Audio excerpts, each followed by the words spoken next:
Alright, so this is a Guild War versus Talentless, another post-match commentary.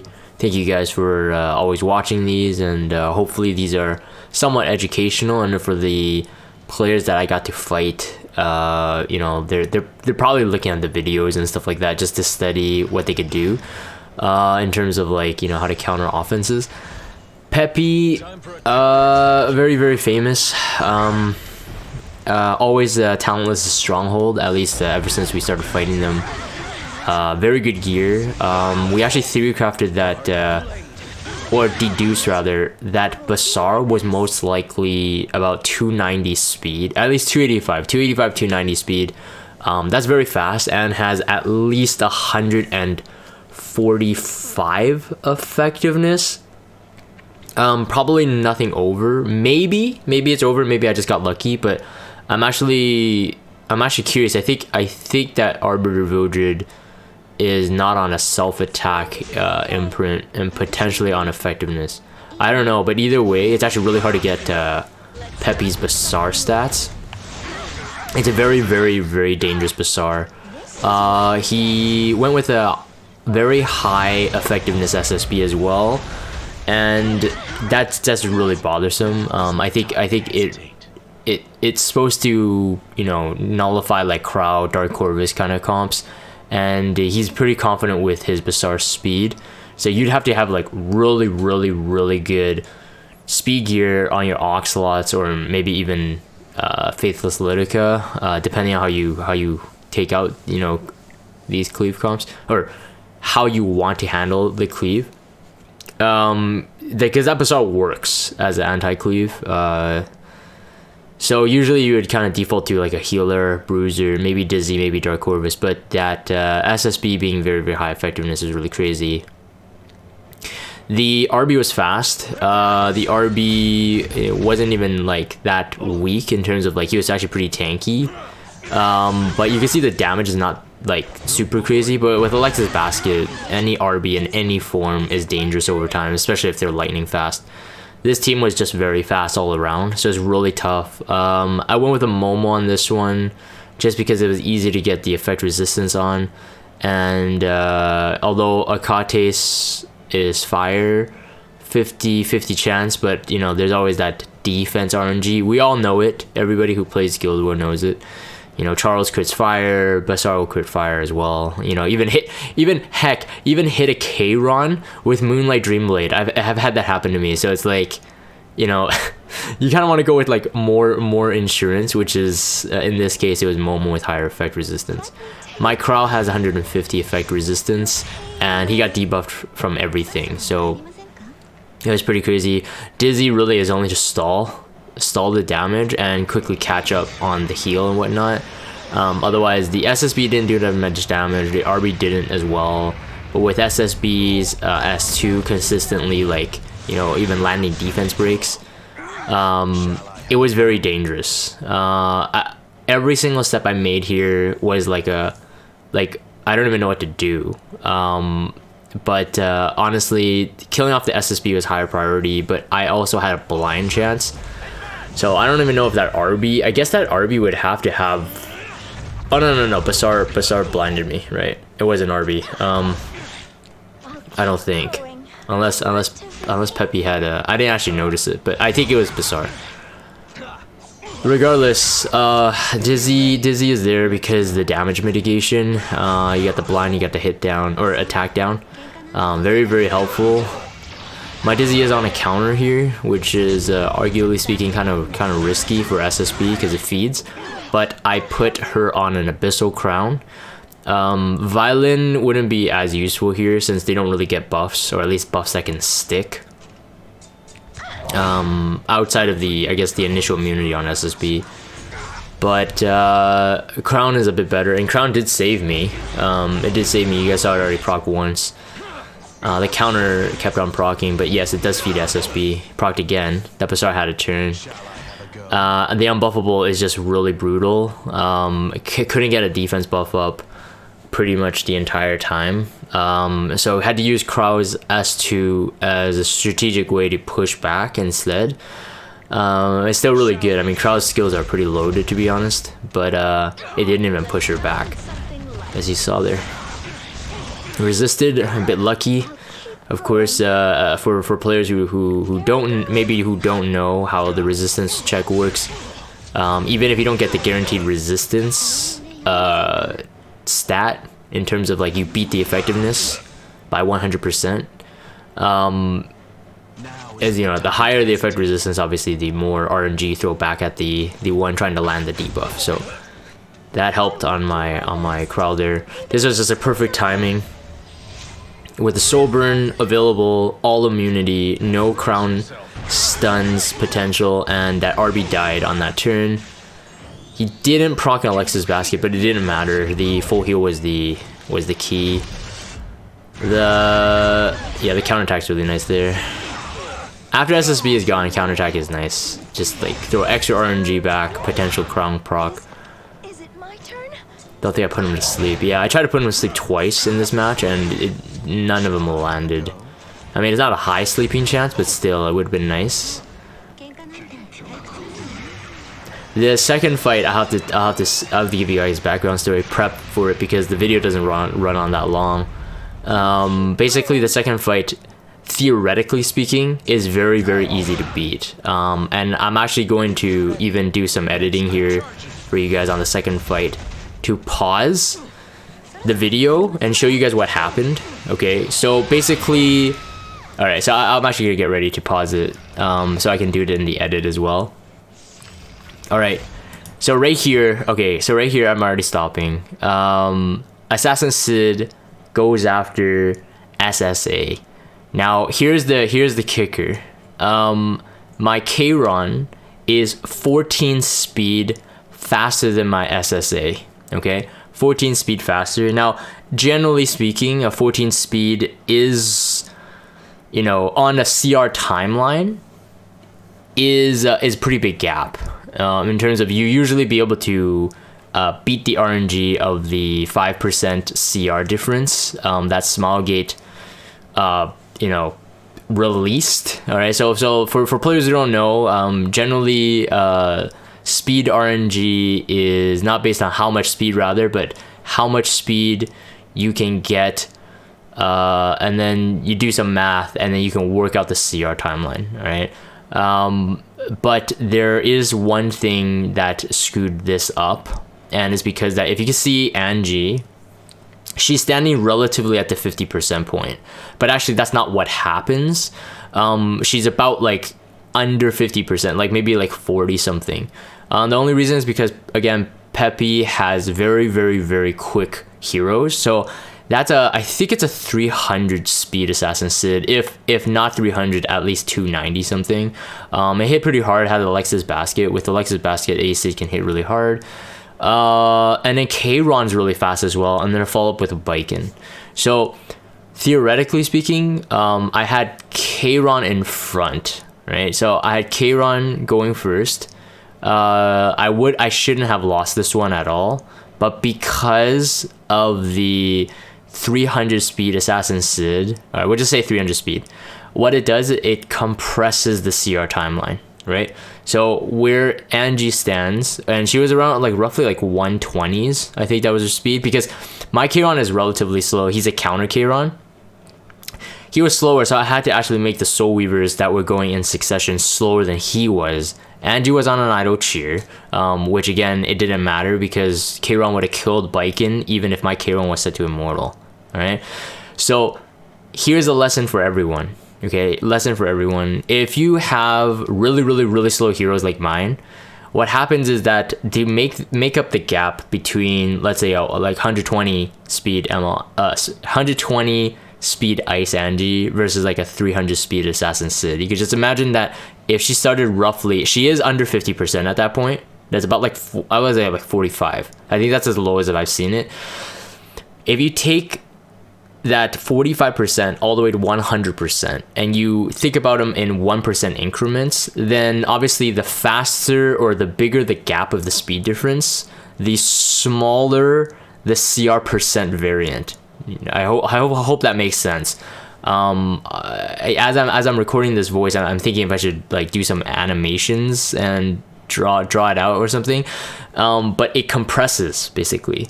So basically, a 14 speed, even though mathematically, if you work out what Keiron speed was, what SSA's Shooting Star Akate's was, there was no way they should be overlapping, but they did. Now, funny thing is, like, before I got into the fight, I was actually theory crafting with the guys, because for me, I wanted to make some cool content, right? Some very cool team. So I actually re-geared Angie, re-geared SSA just to make this work. Now, I was worried about the CR timeline, and I kind of knew about this, but I just didn't think that I would get this bad RNG. Now, for the RNG of the SSA to actually beat my Keiron, it's still a small amount. It's not like saying that it's like a 50-50 chance. I still got bad RNG, but it's only because of the 300 speed Sid that makes this RNG even possible.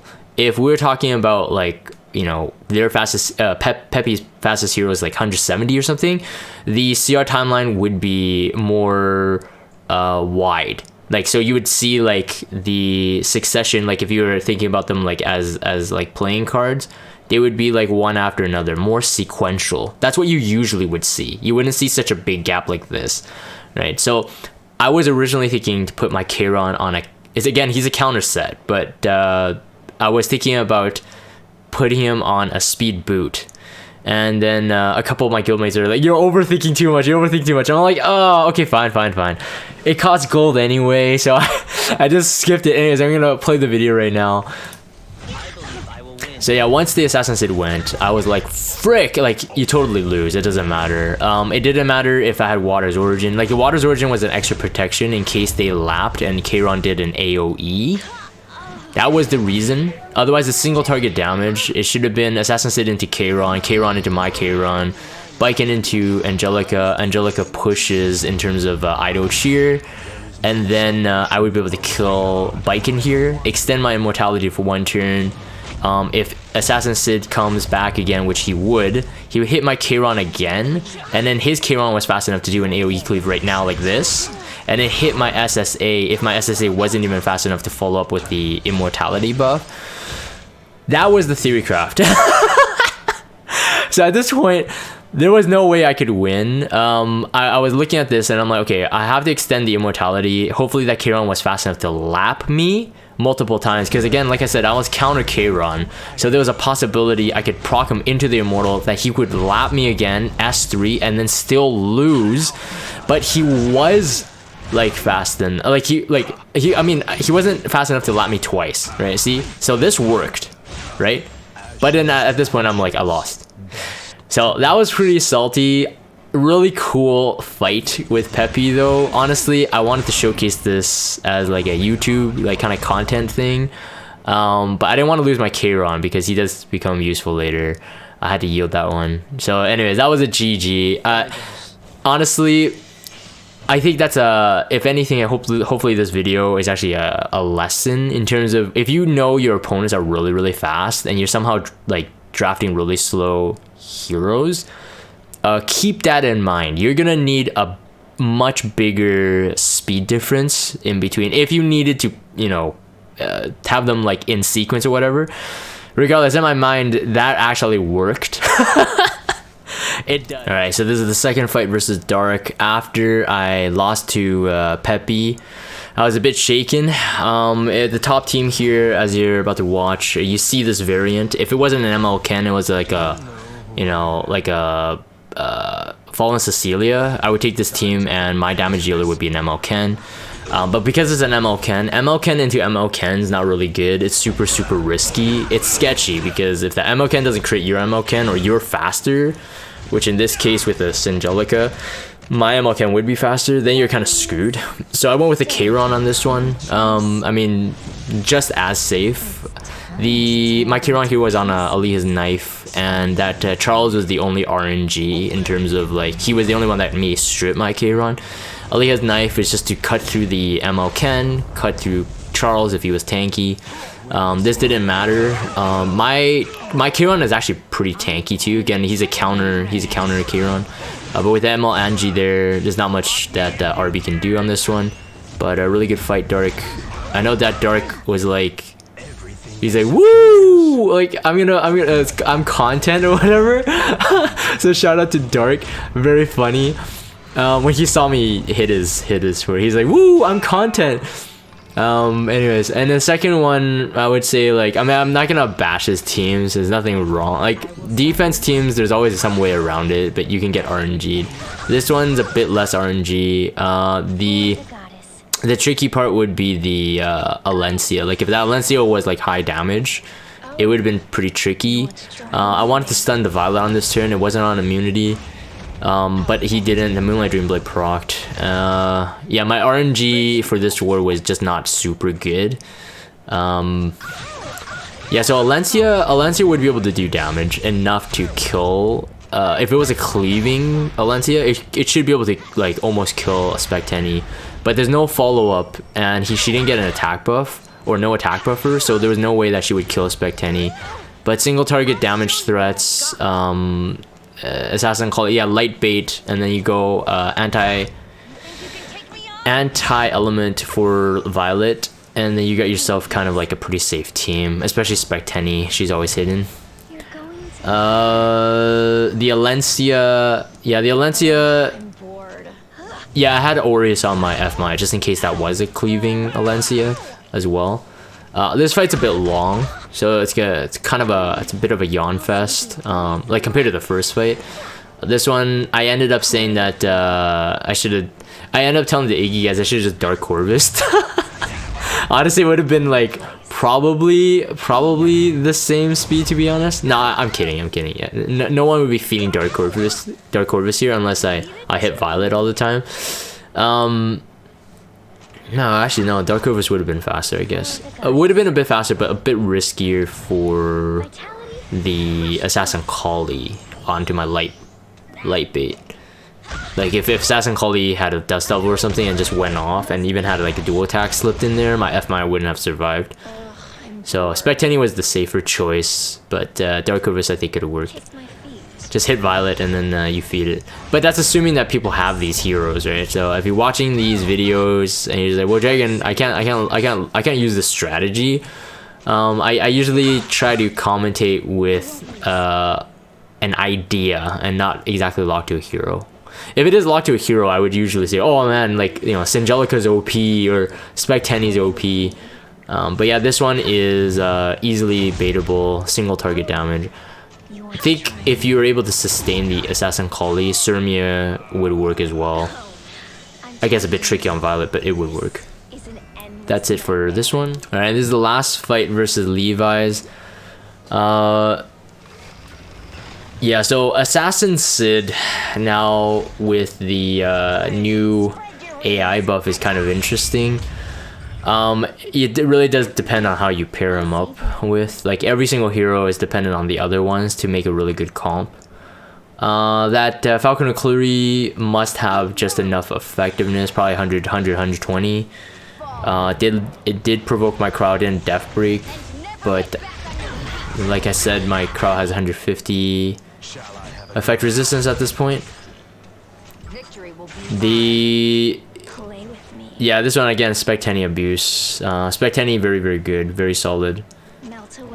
Almost if you own a Spectenny, any defense comp that has maybe one AoE that you think you can tank out, like with an Aureus, then like in this case it would just be MLCC that has AoE. Spectenny is just like a really good way to go, because like realistically, even if you have trouble killing someone, what you could do is just collect souls all the way to the max and soul burn, and her S3 does more damage too. If you could kill off one of them, she gets stronger, so you don't even really need an attack buffer with her. Eventually you'll win if you can sustain the fight, of course. I think really this comp would just be an anti-cleave comp. But I don't think anybody in their right mind would try to cleave two tanks. I'm not quite sure. Yeah, the MLCC wasn't a damage dealer either on this one, so I don't. I'm actually not quite sure, but I know that some of the talentless guys actually don't really change their defense up. It's pretty chill guild, so it's not like they really care, I guess. Resistor. So yeah, the ML Cecilia was just for the barrier. I think just extra survival. If you're ready, let's go. This one took a long time. Oh no, was it this one? Oh, I see, I see. No, it was this one that I said I should have just taken Dark Corvus. I remember now. It was this one. Dark Corvus would have been faster because Mercer would feed him. And she wouldn't technically be able to kill him, especially with like a death buff from Crow. Constant heal. Yeah, I think yeah, my comment on Dark's fight when I said I should have brought Dark Corvus, I think it was this one actually.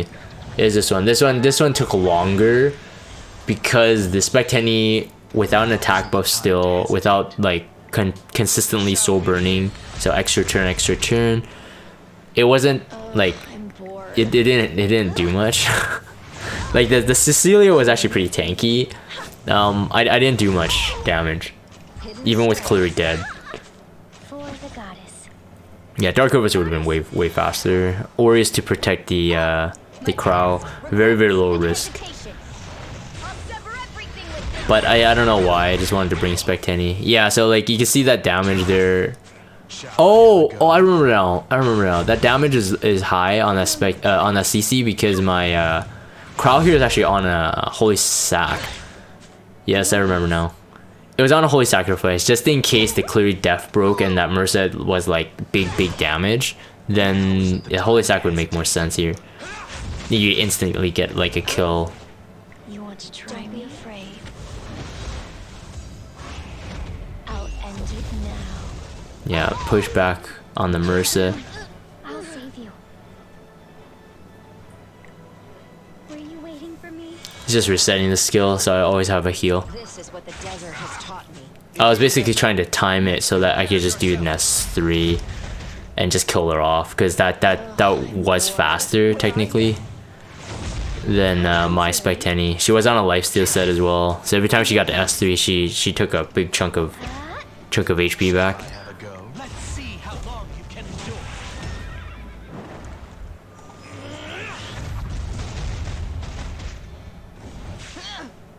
Alright, the second fight was a lot more fun. Again, Assassin Sid goes after the highest CR on the S3 only, and then the S1 he goes after the elemental advantage, and if he doesn't, he goes after the lowest HP.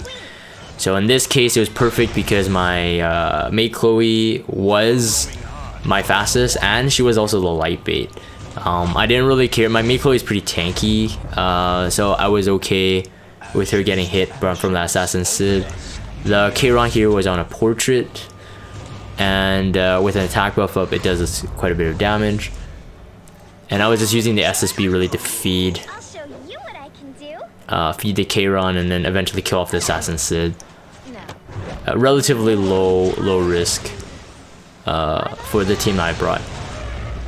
There's a Moonlight Dream Blade, so almost guaranteed always to dodge, but then he wouldn't be able to proc Alexa's Basket, which is a pretty big deal. Yeah, this part it still didn't really worry me. Like I knew that he would have killed me here. She was revived and the Assassin Sid got an attack buff there. But I wasn't really too worried about it. There was only one turn that Kayron could go, but here that's the problem with his AI actually. He went after the CR again, highest CR, so he didn't go after Mate Chloe. Although again, there was no risk. There was no risk here. But it is interesting just for people that may not know his AI has changed. Yeah, Kayron counter finally went off when I needed it. Yeah, that's it for this. So those are my 3 fights versus Talentless this time around. Again, hopefully you guys enjoyed that talk about the CR thing and enjoyed me inting. I'm gonna end this for the video recording. If you guys have Discord, check out the Discord server. Follow me on Twitter. Subscribe to YouTube if you haven't. As always, thank you guys for watching. I'll see you guys on the next one.